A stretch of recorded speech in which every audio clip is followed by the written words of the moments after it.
Imagine opening a photo album of your life.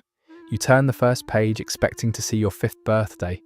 The cake, the candles, your face lit up in that innocent kind of joy. Then your first day of school. Then that summer when you scraped your knee and cried into your mother's shirt. But instead of pictures, there's nothing. Blank pages, white noise, a quiet void where your childhood should be. And what makes it even stranger is this. You know you were there. You know you existed. You know you had a bedroom, teachers, classmates, routines. But when you reach back for it, your mind doesn't replay a scene. It doesn't give you a smell, a sound, a feeling.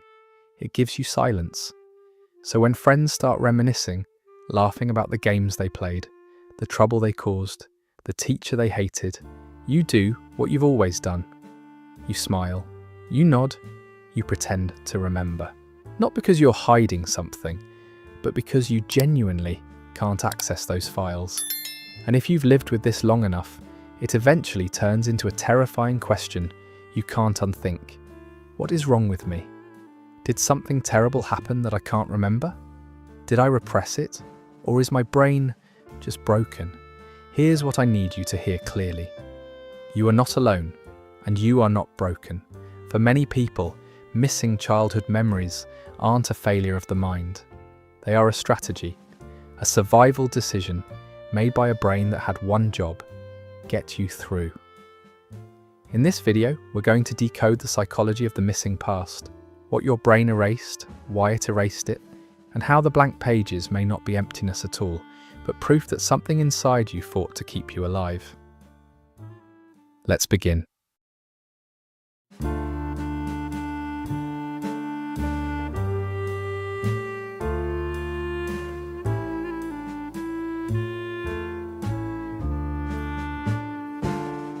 Before we go into the darker reasons childhood memories disappear, we have to establish something important.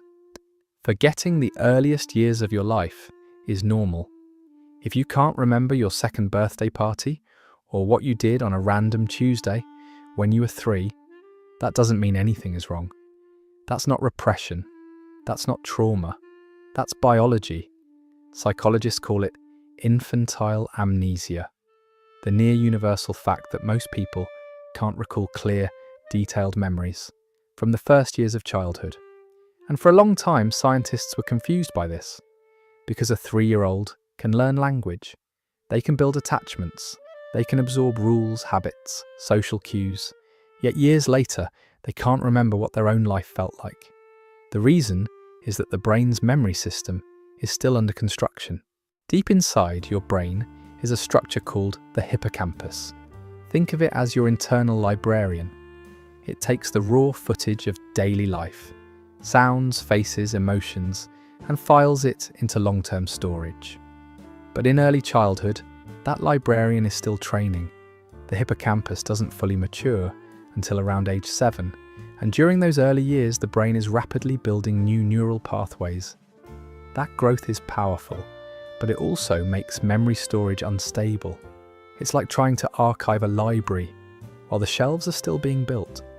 So if your memory gap ends around age 3 or 4, that's normal. But if the blank pages stretch into elementary school, if you can't recall being 7, 8, 9, 10, then biology alone can't explain it. That's when we stop asking what you forgot and start asking why your brain chose not to record. Now here's where things get personal. When people say, "I don't remember my childhood," they often mean very different things. And understanding which kind of memory loss you have is the first step toward understanding why it happened. So I want to give you a simple self-test, not to diagnose you, not to label you, but to help you locate yourself on the map. There are 4 common types of missing childhood memory. Type 1, the total blank. This is the deepest void. When you look back, there's almost nothing. No scenes, no moments, no emotional snapshots. Just a timeline that feels like it never existed. Type 2, the borrowed childhood. You remember through photos, family stories, or what other people told you. You know you had a birthday party because there's a picture of a cake. You know you went on a vacation because someone mentions it. But you can't feel it from the inside. Type 3, the fact-only memory. You can recall basic information, your school's name, where you lived, maybe a teacher's face, but it's cold, mechanical. Like reading Wikipedia about your own life, the emotional texture is missing. Type 4. The fragmented film. You remember a few sharp moments, one Christmas, one scary argument, one random day that sticks, but everything else is disconnected. Like someone cut your childhood into small clips and lost the rest of the footage. Now, here's the test. Close your eyes for a second and try to answer these. Can you picture the inside of your childhood home without seeing a photo? Can you remember the smell of your school hallway? Can you recall what it felt like to wake up on a Saturday morning as a kid? Not what you did, but what it felt like to be you. If you can't access any of that, if it's just darkness or static, pay attention. Because your brain isn't randomly forgetting, it's communicating.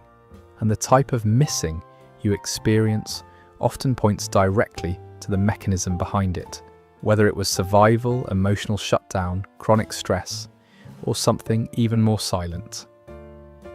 Now let's talk about what happens when the brain decides that remembering is too dangerous. Most people have heard of the survival response, fight or flight. Your heart speeds up, your body fills with adrenaline, you either confront the threat or run from it. But there's a third response, one that rarely gets talked about. And for children, it's often the most common. Freeze. Because here's the brutal reality. A child usually can't fight a dangerous adult, and they usually can't escape. So the nervous system chooses the only option left. It shuts down. Imagine a child standing in the hallway while two adults scream behind a closed door. The child can hear plates clinking, a chair scraping, footsteps that sound too heavy, too angry. They hold their breath, their body goes still, their mind goes quiet. Not because they're calm, but because their brain is doing something very specific. It's conserving energy, it's reducing visibility, it's trying to survive by becoming invisible. Freeze is not weakness, freeze is intelligence. And when freeze becomes the default state, not once but repeatedly, something else begins to happen. The child doesn't just freeze their body, they freeze their awareness, they stop fully being there. And that's where memory changes, because memory requires presence. It requires your mind to be connected to the moment, absorbing it, tagging it, saving it. But when your entire nervous system is focused on danger, your brain stops acting like a camera and starts acting like a shield. This is the pivot point, the moment survival overrides recording. And once you understand freeze, the next concept will make perfect sense. Because freeze doesn't just silence your body, it can silence your entire sense of reality. And that silence has a name. When freeze becomes chronic, when danger, instability, or emotional overwhelm becomes the background noise of childhood, the brain develops a skill that is both terrifying and brilliant. It's called dissociation. Dissociation is what happens when your mind disconnects from the present moment. Not because you're dramatic, not because you're weak, but because reality is too heavy to carry. Think of it like this. If your house gets struck by lightning, the circuit breaker trips. The lights go out, not to punish you, but to prevent the whole system from burning down. Dissociation is the brain's circuit breaker. When a child is trapped in something they can't process, abuse, screaming, chaos, humiliation, fear, the brain does something radical. It says, "I'm leaving." The body stays in the room, but awareness floats away. This can take different forms. Sometimes it's shut down. Your mind goes blank, emotions go numb. You become strangely calm in moments that should terrify you. Sometimes it's derealization. The world feels unreal, like you're watching life through glass. Everything looks normal, but it feels distant. And sometimes it's depersonalization. You don't feel like yourself. It's like you're observing your body from the outside, like you're watching someone else play your role. Here's the key point. Memory requires presence. To encode a memory, your brain has to be inside the experience, tracking what happened, attaching emotions, storing it as a living moment. But dissociation removes you from the experience while it's happening. So later, when you try to remember, there is nothing to retrieve. Not because the memory was erased after the fact, but because it was never fully recorded in the first place. This is what psychologists call dissociative amnesia. And it doesn't always mean you forget the event completely. Sometimes you keep the fact, the semantic record. You can say, yes, my parents fought a lot, or yes, I was bullied, but you can't recall it as a scene. You can't feel it. No smell, no sound, no inner video, just information. And if you're listening to this thinking, that's me, I want you to understand something important. This wasn't your brain failing you. This was your brain protecting you. Because if you had been forced to fully feel everything you lived through every day, your nervous system would have collapsed. So your mind created distance, it built a wall, and the silence you hate today may have been the fortress that kept you alive back then. Now let's name something that confuses a lot of people, because many of you do remember parts of childhood, yet it still feels like you don't. That's because memory has two layers. Semantic memory is knowledge, facts, information, labels. You might know the name of your elementary school. You might know your parents argued. You might know you moved houses when you were 9. But episodic memory is different. Episodic memory is the experience, the scene, the inner movie, the smell of the classroom, the feeling in your stomach, the way the light looked through the window that day. And trauma, especially dissociation, an emotional shutdown, often creates a split. It allows you to keep the facts, but lose the feeling. So you can tell your story like a report, but you can't relive it. It's not warmth, it's not texture, it's not a memory you can step into. It's like reading a timeline about a stranger who happens to share your name. And this is why so many people feel crazy. They ask, if I know it happened, why can't I feel it? Because the emotional system, the part that makes memories vivid, was offline when it mattered. Your brain didn't just forget childhood, it separated your history from your heart. And once you understand that, the next cause of missing memories becomes even clearer. Because sometimes it isn't fear that erased the feeling. Sometimes it was absence. At this point, some of you might be thinking, okay, trauma makes sense, dissociation makes sense, but I wasn't abused. My parents didn't hit me. There was no screaming. No one touched me. No one threatened my life. So why does my childhood still feel like blank pages? This is where we talk about the most common and most invisible cause of missing childhood memory: emotional neglect. And emotional neglect is tricky because it isn't defined by what happened to you. It's defined by what didn't happen. Trauma is often an injury. Neglect is often a starvation. The absence of comfort, the absence of attunement, the absence of anyone noticing what you felt and caring enough to respond. Because here's the truth. Memory is emotional. Your brain saves moments that carry emotional weight. Joy, fear, pride, shame, love, grief. Emotion is the glue that tells the hippocampus, this matters. Keep it. Now imagine growing up in a home where nothing is emotionally dangerous, but nothing is emotionally alive either. A home that is flat, sterile, indifferent. This can happen in a few different ways. 1. The cold home. Parents provide food, school, clothing, everything on paper looks fine. But warmth is missing. Hugs are rare. Conversations are functional. You learn early. Don't need too much. 2. The busy home. Your parents aren't cruel. They're overwhelmed, always working, always stressed. There's no room for your inner world. You become quiet because being quiet is easier. 3. The emotion-denying home. This one is subtle and brutal. You feel something and immediately get shut down. Yet stop crying. You're too sensitive. Don't be dramatic. Other kids have it worse. So you learn to disconnect from your own emotions, not because you want to, but because your emotions don't have a safe place to land. And when your life lacks emotional resonance, something strange happens in the brain. Your mind stops tagging moments as save-worthy. It's like a security camera that only records when there's motion. If there's no emotional motion, no validation, no deep joy, no safe sadness. Your system goes into low power mode. Days blur together, weeks disappear, years evaporate. Not because you're repressing a horror, but because you are surviving in an emotional desert. And here's what makes emotional neglect so painful. You can't point to the bruise. You can't name the moment. You just grow up with a quiet emptiness and think it's your personality. But it's not your personality. It's your nervous system adapting to the message you received repeatedly. What you feel doesn't matter. And when a child believes their feelings don't matter, their memories begin to disappear with them. Now let's go back to biology, but this time, not the normal biology of childhood, the biology of chronic stress.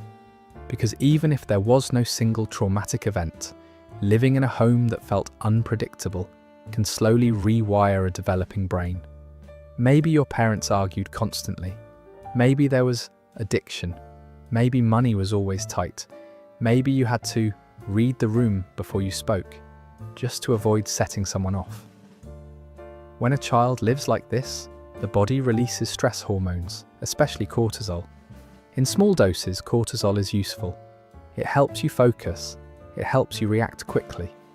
But when cortisol stays high for years, when stress becomes your baseline, cortisol stops being helpful. It becomes neurotoxic. Research shows prolonged stress can affect the hippocampus, the exact brain structure responsible for forming and organizing memories. In other words, the environment doesn't just feel stressful, it can physically change the architecture of the brain. And here's where it gets even more heartbreaking. A stressed child doesn't develop like a peaceful child, because the brain has limited resources and it has to choose what matters most. So instead of building rich autobiographical memory, you're in a diary, it builds something else. Hypervigilance. You become a radar. You can detect subtle shifts in tone. You can sense danger before anyone else sees it. You can read faces like subtitles, but ask you what you did when you were 8 blank. Because your brain wasn't designed to record childhood like a scrapbook. It was designed to scan childhood like a battlefield. That's why so many adults who grew up in chaotic homes have this strange combination. They're emotionally sharp, socially perceptive, highly intuitive, yet their childhood memories are scattered, faint or missing, not because they're forgetful, because their brain had a more urgent job than remembering, staying safe.